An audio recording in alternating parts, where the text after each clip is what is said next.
¿Cómo está? Bienvenido. Para ser exacto, como 55, 56 años, ¿no? Lo que pasa es que cuando celebramos los 50 años, consideramos que el número 50 era más perfecto, idóneo para la publicidad, para todos los efectos, ¿no?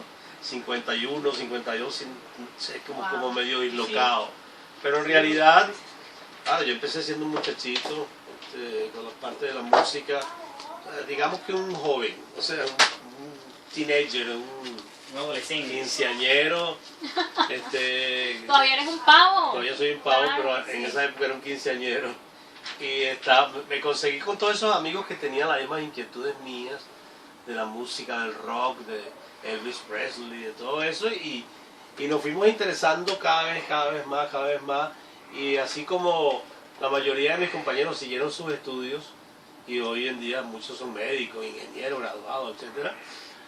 Pues yo fui uno de los que se quedó en el camino porque lo que me interesó profundamente fue la música.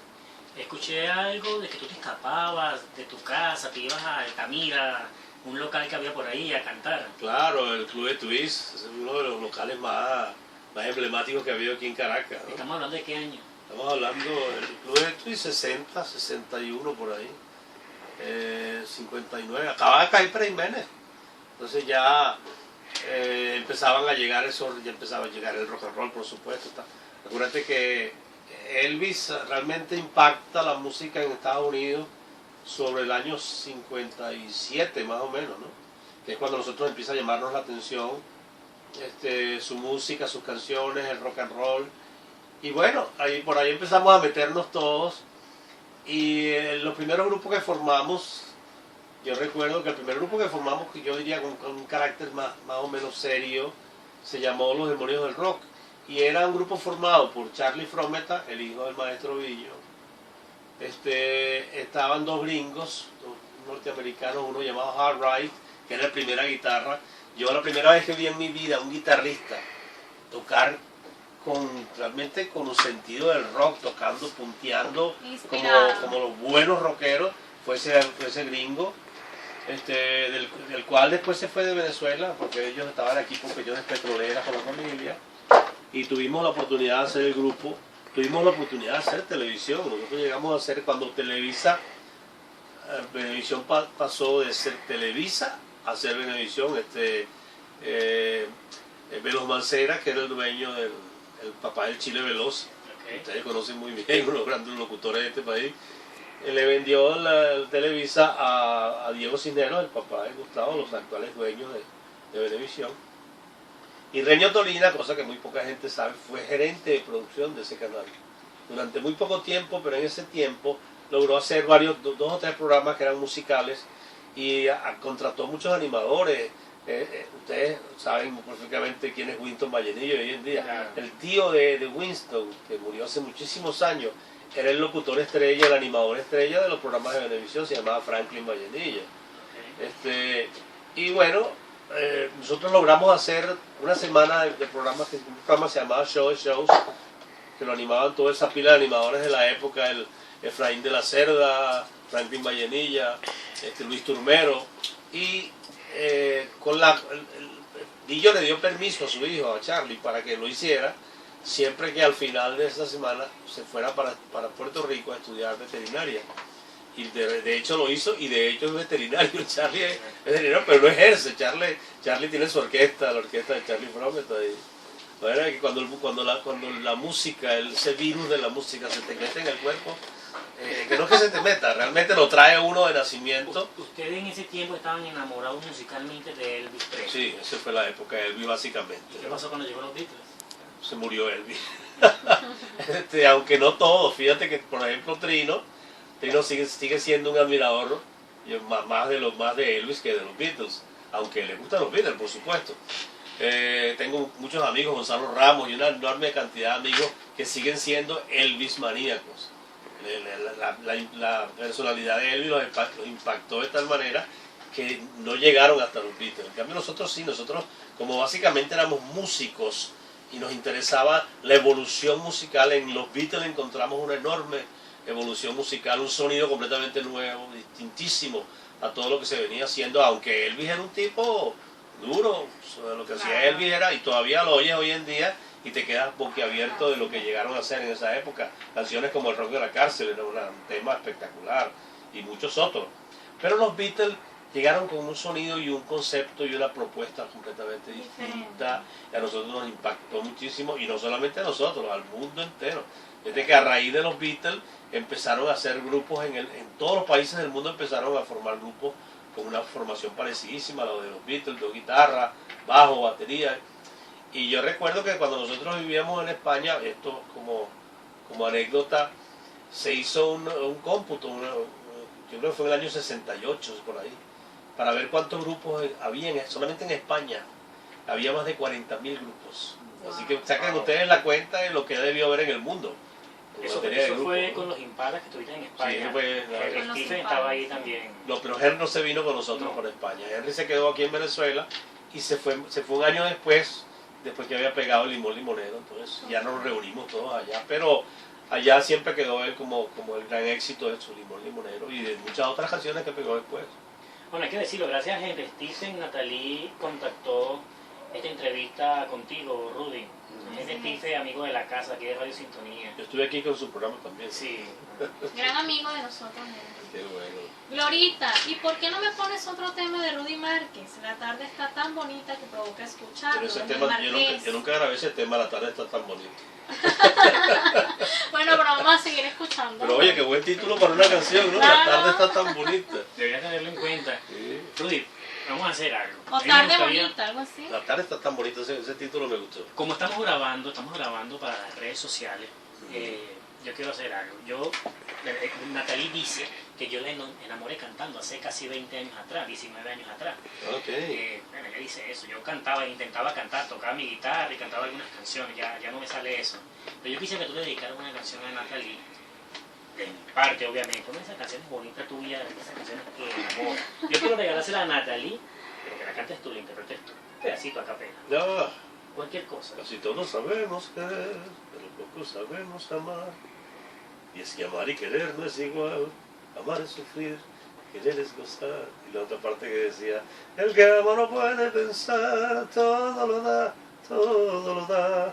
El que quiere pretende olvidar y nunca llorar y no me mires a mí, míralo a él, que es el que te está cantando.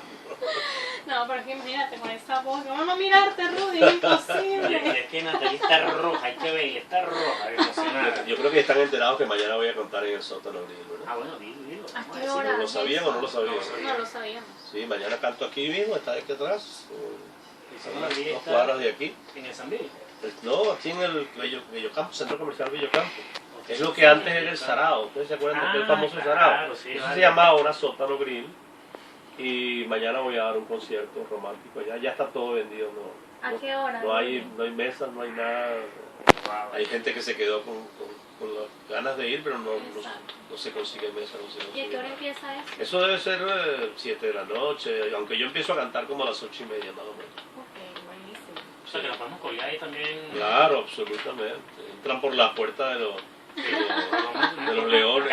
Cargando los instrumentos, no importa. Vamos a hacerlo para allá, para escuchar. Eso hacíamos nosotros de muchachos pacoleanos en los clubes, en los cortijos, en el Valle Arriba, nos íbamos Sería con una los buena instrumentos de la música. celebración, vale. Sí. Ir mañana para allá. Bueno, anímense pues. Vamos a escuchar un temita que ya tenemos listo, Carlos. Vamos a escuchar El amar y el querer. Así se Eso es lo llama. que les acabo de cantar. Vamos a escuchar ese tema Pero entonces. vamos a escucharlo de verdad, no tan mal como lo canté ahorita. No, usted es un excelente cantante, de verdad, hasta yo me emociono. ¿Cuándo quiera, Carlos? Bueno, Así es, yo me imagino que sí, que deben tejer. Claro, porque tejer, ¿Qué teje? pues, qué sé yo, ovillos de lana o algo por el estilo, ¿no? Claro. Los suéteres, me pueden tejer un suéter a mí. Claro. Imagínate. Y ahora que me voy para Estados Unidos en febrero, Con el frío. muchachas, háganme un falta. suéter bien grueso para poder aguantar el frío en Estados Unidos. Rudy, estamos diciendo fuera del aire que eres un ídolo en Colombia. Cuéntanos de eso, la gente sí te quiere en Colombia. Yo he visto algunos videos de tus conciertos, estadios llenos. Bueno, déjame explicarte lo que pasa. Yo, cuando empecé a pegar mis primeras canciones aquí en Venezuela, pegué aquí Háblame Suavemente, que fue mi primer éxito grande. Esas canciones no llegaron a meterse en ningún país que no fuera solamente Venezuela, hasta que grabé un tema llamado Mi Razón. Yo sé que cuando el tiempo haya pasado, Ay, qué tú precioso. quizás ya se ha encontrado. Y ese tema se pegó tremendamente en toda la América y uno de los países, el primer país que me llamó para que yo fuera ya a hacer promoción y a recorrer el país con las compañías disqueras y los promotores, fue Colombia. Y a partir de ese momento que nació entre Colombia y yo en este caso, pero también otros cantantes que gustan muchísimo allá, Leo Dan, Camilo Sesto, Elio Roca, toda la gente de aquella generación nuestra en Colombia son verdaderos ídolos. Y imagínate tú, la primera vez que yo fui a Colombia fue en el año 71 y estamos en el 2015 y todavía nosotros seguimos yendo a Colombia. Ha crecido muchísimo el amor por esta música y ha pasado una cosa interesantísima, que es que los padres le han enseñado a sus hijos a querer esa música y sus hijos le han enseñado a sus hijos, o sea, estamos hablando de abuelos, nietos, hijos, nietos. Ha habido una sucesión generacional que gusta mucho de nuestras canciones. Entonces tú ves un concierto que hacemos en un coliseo, por decirte 10.000, 15.000 personas, un estadio 20, 25.000 personas, y en las primeras filas, en los VIP que llaman, donde hay mesas y sirven tragos, hay mesoneros y todo, siempre hay niños. Y tú ves a los niños cantando nuestras canciones, te quedarías asombrado de ver muchachitos de 5, 6, 7 años que se conocen las canciones, que las cantan, que las disfrutan y que se toman fotografías con nosotros. Realmente es una experiencia maravillosa Colombia. Rudy, cumpliste años el lunes pasado. El lunes pasado. ¿Se puede decir la edad? Sí, claro. ¿Cuántos años cumpliste? 49 y 3 meses. Bueno, Rudy, déjeme decirle que tu día aparenta esa edad. De verdad que aparento esa edad, pero tengo 73 años. 73 años. Así que imagínense, yo nací en 1942, justo cuando los japoneses atacaron Pearl Harbor, empezó la Segunda Guerra Mundial. Justo ese día nacía yo, mira qué casualidad. Cuando ¿no? hablaste de los niños, de que muchos hemos... Yo crecí escuchando discos de acetato, imagínate, esa música sí, claro. tuya y de Camilo Sesto y toda esa gente. Y también me hiciste recordar un concierto en el que fuimos mi hijo de 12 años, yo y yo, a ver a Jorge Rigón, y mi hijo estaba fascinado con las canciones de ese señor y lo aplaudí y decía bravo con 12 años de edad. Entonces imagínate que hoy día pues los muchachos no les gusta ese. Realmente las cosas han cambiado mucho, las cosas han cambiado mucho. Nosotros no teníamos la tecnología que hay hoy en día, no hay internet, teléfonos celulares, todo el mundo hoy en día cualquiera toma una foto. Sí. Nosotros en aquella época teníamos que contratar fotógrafos que eran carísimos, hacer sesiones de fotos para luego coger fotos para la portada de los discos o para la prensa o para lo que fuera. De manera que en los medios nuestros, eso fue dentro de lo que cabe, fue una suerte, era la televisión. La radio y la televisión. La radio nos ponía los discos y la televisión nos proyectaba la imagen. Eso fue una cosa muy, muy, muy favorable de nosotros, porque una de las cosas más difíciles que tiene este negocio es dar a conocer tu imagen. Que la gente hoy con te oye, claro, y te oye en la radio y te dicen porque Wisin y Yandel, por nombrar a alguien. Cuando yo la primera vez que los oí en radio no tenía ni idea de cómo eran. Y los oía en radio y decía, bueno, estos tipos cómo serán. Una pareja de hombres y así como ellos hay muchos, Chino y Nacho, por ejemplo, ¿no? Pero ha tenido que hacer un trabajo de imagen muy fuerte para poder darlos a conocer a nivel de imagen, porque en esa época teníamos la televisión, entonces era relativamente fácil salir en el show de Reni y que la gente ya te viera y te decía, pero es que este es así, míralo como es, ¿no? Te describían, te veían, ya te reconocían por la calle, etcétera, ¿no? Entonces, hoy en día son un poquito más difíciles las cosas, ya las disqueras casi no existen, ya las radios mismas no tienen una uniformidad a la hora de promocionar un disco, por decirte algo. Nosotros sacábamos en aquella época el Háblame Suavemente, que fue el primer disco que yo pegué, y tú ponías las radios y pasabas el dial así, y cada 3 o 4 emisoras estaba la canción sonando, y así todas las canciones que pegamos durante tantos años. ¿Cuántas canciones pegaste más o menos? ¿Cuántas canciones que te acuerdas? Número 1, 42 canciones. 42 canciones. Eso es un récord nacional. Y eso no lo digo porque me lo inventé yo, sino porque me lo dijo Napoleón Bravo, que como ustedes saben, él tiene un programa que se llama Gente en Ambiente, él fue uno de los grandes discjockeys de aquí de aquella época, y él tiene una colección de discos única. Y él llevaba todos los cómputos de los números 1, número 2, número 3, las canciones que se iban pegando, los hit parade, y él me dijo, el cantante venezolano que más éxito pegó en primer lugar en Venezuela fuiste tú, con 42 canciones. Tú eres un artista integral, Rudy. Bueno, yo, por un amigo nuestro de Natalí, de mi persona, ¿cómo que se llama? Héctor, de los Tres Tristes Tigres. Héctor Terán. Él fue que nos contó que tú descubriste los Tres Tristes Tigres, fuiste productor de ellos. Y le puse el nombre también. Le pusiste el nombre. No, y además tú hablas de integral, pero además también deportista, Rubén Márquez. Es que por eso es que se mantiene así tan saludable y joven. Es integral. Él ha sido o es locutor, presentador de televisión, porque tuvo su programa de televisión, productor. Pero todo empezó cuando regresamos de España con los Impala, que nos separamos. Entonces nos llamaron de las casas disqueras que estaban de moda, Top Hits, todas esas casas, el Palacio de la Música, Velvet, esos eran los sellos que había en aquella época. Y entonces ellos siempre trabajaban con productores, y entonces nos contrataron a Edgar Alexander y a mí como productores en la discoteca, en Disco TH. Y Edgar, ¿saben quién es? Por supuesto, claro. el segunda guitarra de los Impala cuando yo era el cantante, éramos los mismos Impala, ¿no? Y ellos luego hicieron el Azúcar, Cacao y Leche, que fue sumamente popular. Pero en todo caso, lo que les quería contar era que nos contratan como productores y entonces empezamos a buscar artistas. Nos íbamos de noche por los clubes a ver si veíamos a alguien, gente cantando. Y a la vez recibíamos durante el día en las oficinas mucha gente que quería ser artista. Y un día me llegaron 3 flaquitos, que parecían unos firifiri. Y entonces resulta que me cantaron en la guitarra algunas canciones de ellos. Y a mí me gustó, se sentía fresco, me gustaban. Y entonces yo dije, bueno, sí, vamos a hacerle esas canciones que tiene, vamos a grabar algo de eso. Y a la vez vamos a ir buscando canciones que los puedan pegar. Y lo primero que hicimos fue, al reunirme yo con la gente de producción de la compañía, le dije, son 3 flaquitos, ¿por qué no le ponemos los 3 tigres? Y así se quedaron. Y así se Así se quedaron. Entonces empezamos a lanzar primero canciones que eran de ellos, muy bonitas las canciones, pero no terminaban de meter ese batacazo que se necesita número 1. Hasta que me llegó un disquito de un irlandés llamado Gilbert O'Sullivan y una canción llamada Solo otra vez, Alone Again, Naturally, así se llama en inglés. Y en español yo le puse Solo otra vez. Hace mucho tiempo ya. Precioso. Y yo le hice la letra, esa letra es mía. Y luego nos llegó el famoso Matrimonio, al cual también le puse la letra. Quizás sea pronto, pero yo me quiero casar. Y fueron dos super batacazos. Los Tres Tigres se montaron en el número 1, los contrató Reni.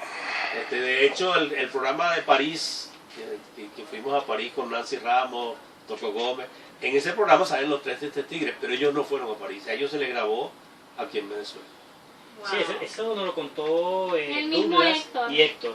Pero Héctor es de la nueva camada. Sí. Tiene 20 años. Sí, los originales eran Alfredo, Douglas y Humberto. Y Douglas también lo tuvimos aquí. Y Nelson, que lo metimos casi al poco tiempo después, porque tocaba cello, y nosotros nos gustaba mucho el asunto de las cuerdas y eso, y metimos a Nelson en el grupo y terminaron siendo 4 tristes. Douglas nos confirmó eso, que fue uno de los fundadores o de los los 3 fundadores, Alfredo, que ya no está con ellos, Douglas, que tiene un grupo con Héctor Terán, y Humberto, que tiene otros tigres con otra gente. Exacto. Pero esos son los 3 Porque originales. ellos se desintegraron. Descubrieron también a Pecos Canvas. Exacto, Pecos, igual que ellos, llegó un día a mi oficina. Querían hacer un trío, una cosa así, grupo Gaviota y no sé qué que tenían con Oscar. Y resulta que cuando lo oigo cantar, la voz de Pecos me impactó. La voz de Hernán, porque realmente se llamaba Hernán González. Entonces ellos le decían Pecos, los amigos le decían Pecos, yo no sé si porque tenía Pequita o yo qué sé. El caso es que cuando lo oigo cantar, lo llevé aparte y le dije, mira, vente tú mañana solo. A mí los demás muchachos no les veo nada en particular, pero tú podrías tener futuro. Y al día siguiente vino. Y ya le dije, mira, me pareció mucho la voz de Demir Rousseau, que Demir Rousseau en esos días estaba muy pegado con todas sus canciones.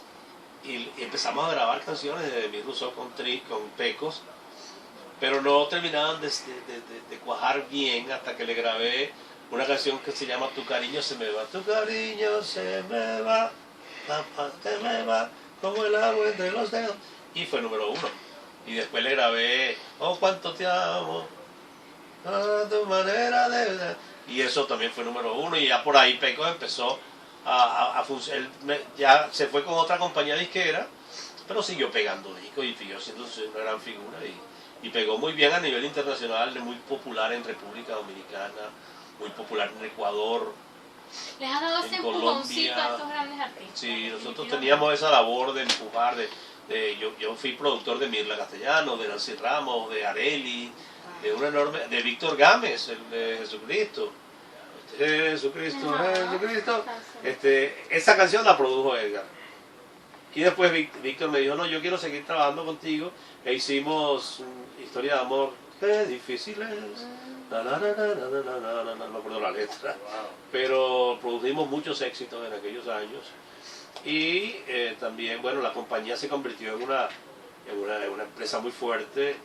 Y al poco tiempo Víctor Mendoza, que era otro de los productores para el área de música caribeña, latina, descubrieron a la Dimensión Latino tocando en un sitio por ahí en la noche y se la llevaron, los grabaron y la demás historia, con Oscar de León incluido. La gente fascinada, Rudy, escribiendo y escribiendo. Alicia escribe, saludos Rudy, qué buen programa, estamos aquí mis hermanas y yo disfrutándolo. De sanar estado Lara, ¿cuándo vienes por estos lares? En cualquier momento, mi amor, en cualquier momento para darte un abrazo. Miguelina, pues vea que sí. Yo les escribo desde Bogotá. Rudy Márquez es muy querido por acá y el hijo de Villos con su orquesta Villos está arrasando por esta tierra de sus hermanos.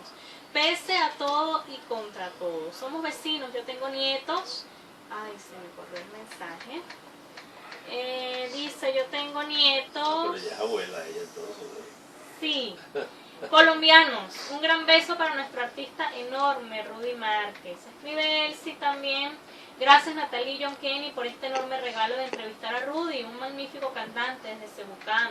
Rolando, mis respetos Rudy, el señor de la canción y fuera de ella. Como músico he tenido la oportunidad de verlo trabajar muy de cerca y brindarle apoyo a sus colegas.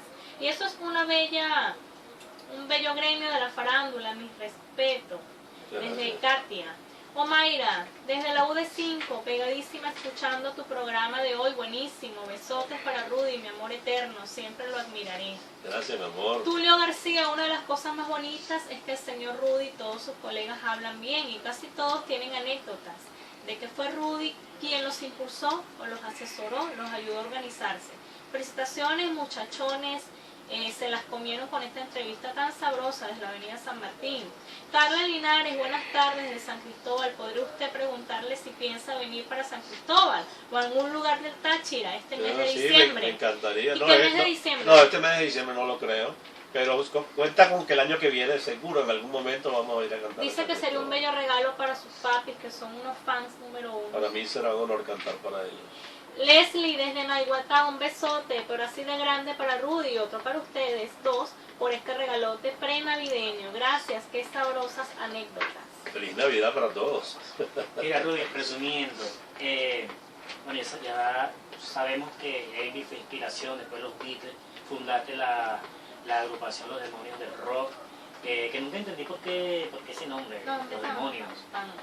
Porque realmente era porque primero los poníamos los nombres en inglés, que nos sonaban bonitos. Y era the Rock Devils, los Devils, o sea, son los demonios, los diablos. Y por ahí nos fuimos con ese nombre, pero realmente para aquella época sonaba muy simpático, hoy en día a lo mejor no tanto, ¿no? Claro, después los Danger también. Los Danger eran los peligrosos. Los Impala, después estuviste en España, pero después regresaste y decidiste, por alguna circunstancia, lanzarte como solista. Y como solista romántico. Y como solista romántico, cambiaste... Exacto. Fíjate, bueno, a la vez que en aquellos años oíamos a los Beatles, a los Rolling, a Elvis, a toda esa camada de artistas, también oíamos a Lavillo y oíamos a Felipe Pirela y oíamos a Lucho Gatica, que fue mi ídolo durante muchísimos años. Toda mi juventud yo adoraba a Lucho Gatica. Y a través de esa gente fue como logré crear un estilo propio como cantante romántico, ¿ves? Pero porque también tenía ese background de escuchar esos grandes